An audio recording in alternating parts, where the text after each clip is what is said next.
নমস্কার বন্ধুরা, আজকে তোমাদের পূর্ব পাঠের ক্লাস সিক্সের সেকেন্ড চ্যাপ্টারটা করাবো। তো সেটা তোমাদের এই কোষে দেখি 1.2-এ 1 থেকে 4 পর্যন্ত অঙ্কগুলোর সমাধান করে দেব। তো দেখো, এখন অঙ্কটাই বলেছে যে কি বলেছে যে 0 ছাড়া 5-এর 6টি গুণিতক খুঁজি, তাই তো? তাহলে 0 ছাড়া 5-এর গুণিতক, তাহলে যদি আমরা কারো গুণিতক বার করি তাহলে সেক্ষেত্রে আমরা কি করি, তার সঙ্গে ক্রমে ক্রমে আমরা 1, 2, 3, 4 এরকম করে গুণ করতে থাকি এবং গুণ করার পর যে গুণফলগুলো পেয়ে থাকি সেগুলোই হচ্ছে তার গুণিতক, তাই তো? তাহলে 5-এর গুণিতকগুলো কী কী পাবো? একটা হচ্ছে 5 পাবো, তাই তো? একটা কী পাবো? 5 2 10, 5 3 15, 5 4 20, 5 5 25, 5 6 30। তাহলে তোমাকে এখানে বলেছে 5-এর 6টি গুণিতক। তাহলে আমার 1টা 2টো 3টে 4টে 5টা 6টা, তাহলে 0 ছাড়া, কারণ 0টাও গুণিতক হয়।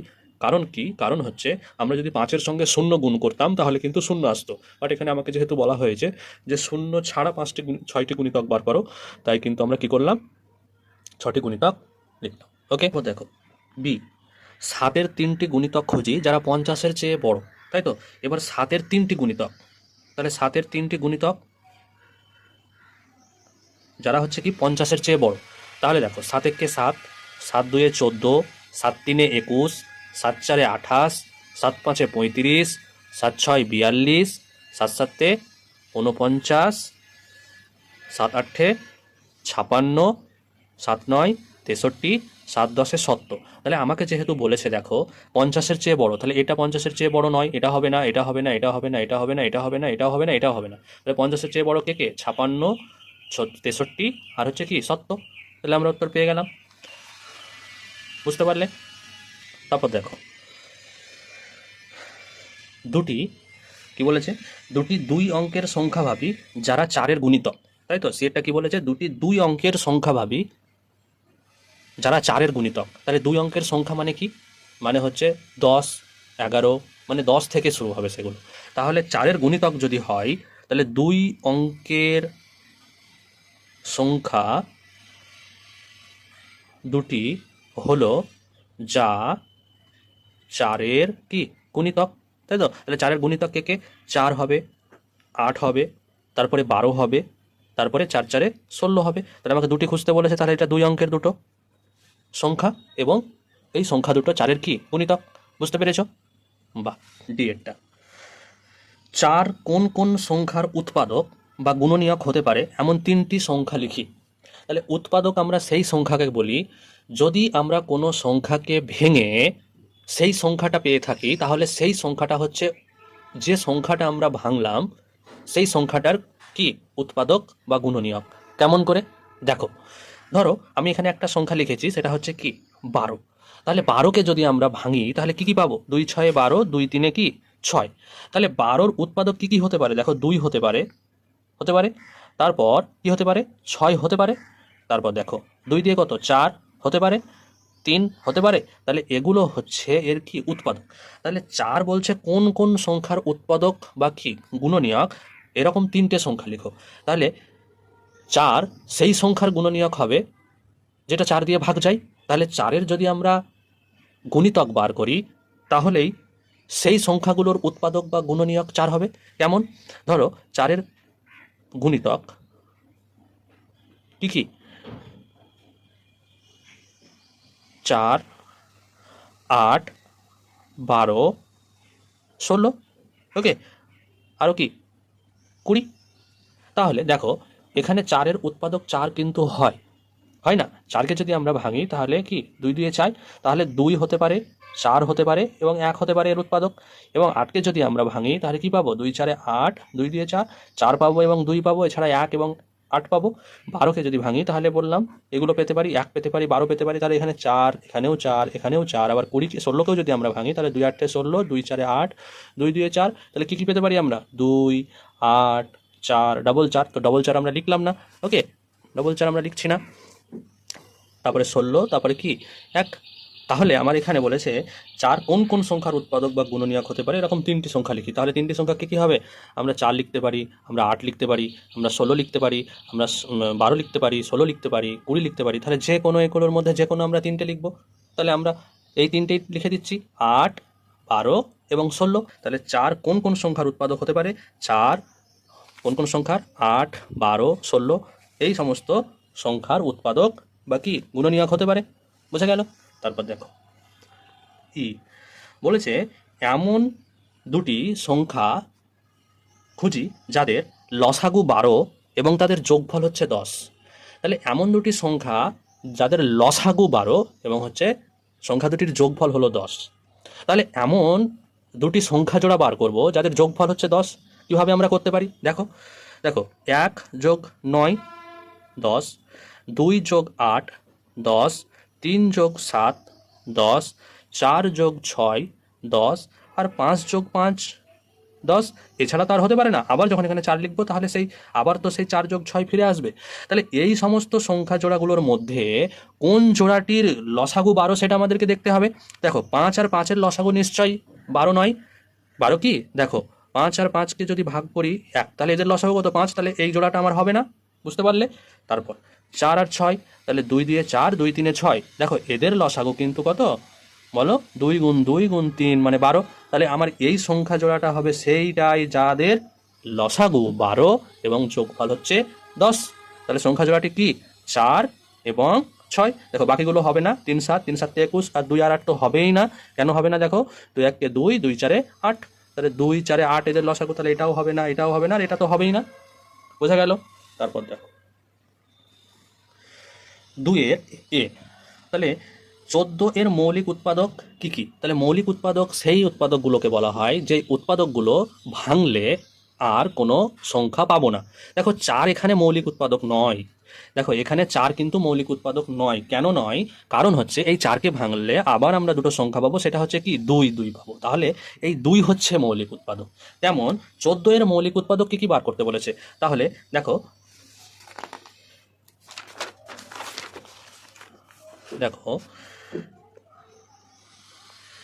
কি বলেছে? 14। তাহলে 14কে যদি আমরা ভাঙি 2 7 14 পাবো, তাই তো? তাহলে 14কে আমরা ভাঙলে কি পাবো? 2 আর 7। দেখো এই সংখ্যাগুলোকে কিন্তু আর ভাঙা যায় না। বোঝা গেল? তার জন্যই এই সংখ্যা দুটো হলো 14 এর কি মৌলিক উৎপাদক। তাহলে তুমি কি লিখবে উত্তরে? 14 এর মৌলিক উৎপাদক হলো 2 এবং কি 7। বোঝা গেল? বুঝতে পেরেছো? বেশ। তারপর দেখো বিয়েরটা, সবচেয়ে ছোট মৌলিক সংখ্যা কি? সবচেয়ে ছোট মৌলিক সংখ্যা কি? আমরা তো পড়ে আসছি ছোট্টবেলা থেকে 2, তাই তো? 2 3 5 7। তাহলে সবচেয়ে ছোট মৌলিক সংখ্যা কোনটি? 2। বোঝা গেল? তারপর দেখো সি কি বলেছে? কোন সংখ্যা মৌলিকও নয় আবার যৌগিকও নয়? কোন সংখ্যাটি মৌলিকও নয় যৌগিকও নয়? দেখো 2 হচ্ছে সব থেকে ছোট মৌলিক সংখ্যা। তাহলে আমার এর আগে যদি যাই তাহলে কি পাবো? 1। তাহলে 1 কিন্তু দেখো মৌলিকও নয় এবং কি যৌগিকও নয়। বুঝতে পারলে? দেখো এটা মৌলিক কিন্তু যৌগিক নয়। এটা হচ্ছে কি মৌলিক সংখ্যা এবং জোড় সংখ্যা। মৌলিক সংখ্যা এবং জোড় সংখ্যা। আর যৌগিক সংখ্যা কোথা থেকে শুরু? এই 4 থেকে শুরু। যৌগিক সংখ্যা কোথা থেকে শুরু? 4 থেকে শুরু। কেন যৌগিক সংখ্যা? কারণ হচ্ছে যৌগিক সংখ্যা তাকেই বলে যে সংখ্যাগুলোকে আমরা ভাঙার পর কি সেই সংখ্যা এবং 1 ছাড়া অন্য কোনো সংখ্যা কি পাই। যেমন 4কে যদি আমরা ভাঙি তাহলে 4কে দেখো 4 দিয়েও ভাগ করা যায় এবং 1 দিয়েও ভাগ করা যায়। এছাড়াও আমরা কিন্তু 2 দিয়ে ভাগ করতে পারি। কিন্তু 2কে আমরা যৌগিক বলি না এই জন্যই, কারণ 2কে শুধুমাত্র 2 এবং 1 দিয়েই কি করা যায়? ভাগ করা যায়। তাই 2 হচ্ছে আমার সব থেকে ছোট মৌলিক সংখ্যা। কিন্তু যদি তোমাকে বলে কেউ যে সব থেকে ছোট যৌগিক সংখ্যা কোনটি, তাহলে তুমি কি বলবে? তোমার সব থেকে ছোট যৌগিক সংখ্যা হচ্ছে 4। কিন্তু সব থেকে ছোট মৌলিক সংখ্যা বললে তুমি কি বলবে? 2। আর মৌলিকও নয় যৌগিকও নয় যদি বলে তাহলে তুমি কি বলবে? 1। বুঝতে পারলে? তারপর দেখো 3-এর এ, ওকে, 42 কোন কোন সংখ্যার গুণিতক? তাহলে 42 কোন কোন সংখ্যার গুণিতক কিভাবে বার করব? 42কে যে সমস্ত সংখ্যা দিয়ে ভাগ করা যাবে সেই সংখ্যাগুলোরই গুণিতক হচ্ছে 42। তাহলে এখানে দেওয়া আছে 7। তাহলে 42কে 7 দিয়ে ভাগ করলে কি মেলে? 7 6 42। তাহলে আমার কি 7 হবে না? হ্যাঁ আমার 7 হবে। তারপর কি আছে? 13। 13 দিয়ে ভাগ করলে মেলে না, তাহলে 13 কিন্তু আমার কি হবে না। তারপর কি দেওয়া আছে? 5। 5 দিয়ে ভাগ করলে মেলে না, 5 হবে না। 6। 6 দিয়ে ভাগ করলে মেলে। 6 7 42। তাহলে 42 কোন কোন সংখ্যার গুণিতক? 7 এবং কি 6। বোঝা গেল? তারপর দেখো বিয়ের অঙ্কটা, 11 কোন সংখ্যার গুণনীয়ক? কোন সংখ্যার গুণনীয়ক মানে হচ্ছে এখানে যে 4টি সংখ্যা রয়েছে সেই সংখ্যাগুলোকে 11 দিয়ে ভাগ করলে কি মেলে সেটা আমাকে দেখতে হবে। যদি মিলে যায় তাহলে 11 সেই সমস্ত সংখ্যাগুলোর গুণনীয়ক, তাই তো? তাহলে কি কি আছে? এতে রয়েছে 101, তাহলে কি আমরা 11 দিয়ে ভাগ করে দেখবো? 11 দিয়ে ভাগ করলে কিন্তু এটা আমার কি মেলে না। দেখো 11 9 11 99, 10 11 110, তাহলে এটা আমার হবে না। তারপর দেখো বিয়েরটা, দেখো কি বলেছে বিয়েরটায় 111, একে ভাগ করে মেলে, দেখো এটাও কিন্তু ভাগ করা যায় না। 121 মানে 11 11 121, তাহলে এটা কিন্তু আমার কি হবে? আর ডিতে কি রয়েছে? ডিতে রয়েছে 112, তাহলে 11 কে 11, এটাও কিন্তু মেলে না। তাহলে আমার 11 কার গুণনীয়ক? শুধুমাত্র 121-এর গুণনীয়ক। বুঝতে পারলে? তাতে লাস্ট পড়ে রইল 4-এরটা, কি বলেছে? সংখ্যা জোড়ার মধ্যে কোনগুলি পরস্পর মৌলিক সংখ্যা দেখি। তাহলে আমরা পরস্পর মৌলিক সংখ্যা সেইগুলোকে বলি যে সমস্ত সংখ্যাগুলোর গসাগু হচ্ছে 1। তাহলে 5 আর 7 রয়েছে ফার্স্ট জোড়া, তাহলে 5 আর 7-এর গসাগু কত? দেখো 1। কী করে বার করব? দেখো আমরা গসাগু বার করা শিখেছি। 5কে যদি আমরা ভাঙি তাহলে কী পাবো? 5 গুণ 1। 7কে যদি আমরা ভাঙি তাহলে কী পাবো? 7 গুণ 1। তাহলে এদের মধ্যে যে দুটো কি কমন, সেটাই হচ্ছে ওদের কি গসাগু। তাহলে গসাগু হচ্ছে এখানে দেখো 1। তাহলে এই সংখ্যা দুটোকে আমরা কি বলবো? পরস্পর মৌলিক সংখ্যা। ওকে, দেখো বিয়েরটা কি বলেছে? বিয়েরটাই বলা রয়েছে 10 আর কি 21। তাহলে আমরা দেখবো 10কে ভেঙে কি কি পাই। তাহলে 10-এর উৎপাদক বা গুণনীয়কগুলি কি কি? 2 গুণ 5 গুণ 1, 2 5 10, 1 কে 10, বোঝা গেল। আর যদি আমরা 21কে ভাঙি কি কি পাবো? 3 7 21 ইন্টু 1। তাহলে দেখো 2 কমন রয়েছে, নেই। 5 আছে, নেই। 3 নেই, 7ও নেই। তাহলে এদেরও গসাগু কত? কত বলো? এদেরও গসাগু হচ্ছে 1। তাহলে এরাও হচ্ছে আমার সেই পরস্পর মৌলিক সংখ্যা। বোঝা গেল? দেখো সে কি বলা রয়েছে? 10 আর কি 15। দেখো 10কে যদি আমরা ভাঙি কি কি পাবো? 2 গুণ 5 গুণ 1 পাবো।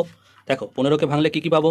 3 গুণ 5 গুণ 1 পাবো। তাহলে দেখো 5 কমন, এখানে 1ও কমন, তাহলে এদের গসাগু কত বলো? 5 গুণ 1 সমান হচ্ছে 5, এদের গসাগু 5। তাহলে বললাম যে সংখ্যাগুলোর গসাগু 1 হবে না তারা কিন্তু পরস্পর মৌলিক সংখ্যা হবে না। এখানে যেহেতু এদের গসাগু 5, তাই এরা কিন্তু পরস্পর মৌলিক সংখ্যা নয়।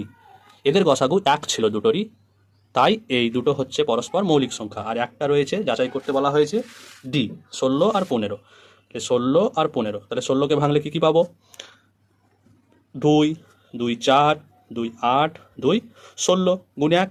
15কে ভাঙলে কি কি পাবো? 3 গুণ 5 গুণ 1। দেখো 2 এখানে একটাও রয়েছে, নেই। 3 5 রয়েছে, নেই, শুধুমাত্র 1 কমন। তাহলে এদেরও গসাগু কত বলো? 1। তাহলে আমাকে বলেছে সংখ্যা জোড়াগুলির মধ্যে কোনগুলি পরস্পর মৌলিক সংখ্যা। তাহলে কি কি পেলাম? দেখো প্রথম জোড়াটা পেয়েছি কেন? কারণ সেই সংখ্যা দুটোর গসাগু হচ্ছে কত? কত বলো? কত বলো? 1। তারপর বি, দেখো দ্বিতীয় জোড়াতে 10 আর 21, তাহলে এই সংখ্যা জোড়াটির গসাগু কত? দেখো 1, তাহলে এরা কি পরস্পর মৌলিক? তাহলে দুটো হয়ে গেল। আর সি এরটা, দেখো এদের গসাগু কিন্তু 5, তাহলে এরা কিন্তু পরস্পর মৌলিক হবে না। আর পড়ে রইল কি? ডি এরটা, 16 আর 15, এদের গসাগু কত? 1, তাহলে আমার এই সংখ্যা জোড়াটাও পরস্পর মৌলিক। তাহলে কয়টা জোড়া পেলাম? 3টে। বুঝতে পেরেছো সবাই? এরপরেও যদি কোনো সমস্যা থাকে তোমাকে কমেন্ট বক্সে জানাবে, আমি তোমাদের সাহায্য করব। আর আমার ভিডিওটা যদি ভালো লেগে থাকে তোমার বন্ধুদের মধ্যে শেয়ার করে দিও। আজকে এতটুকুই, এবং আমার চ্যানেলটাকে লাইক এবং সাবস্ক্রাইব করে দিও। নমস্কার।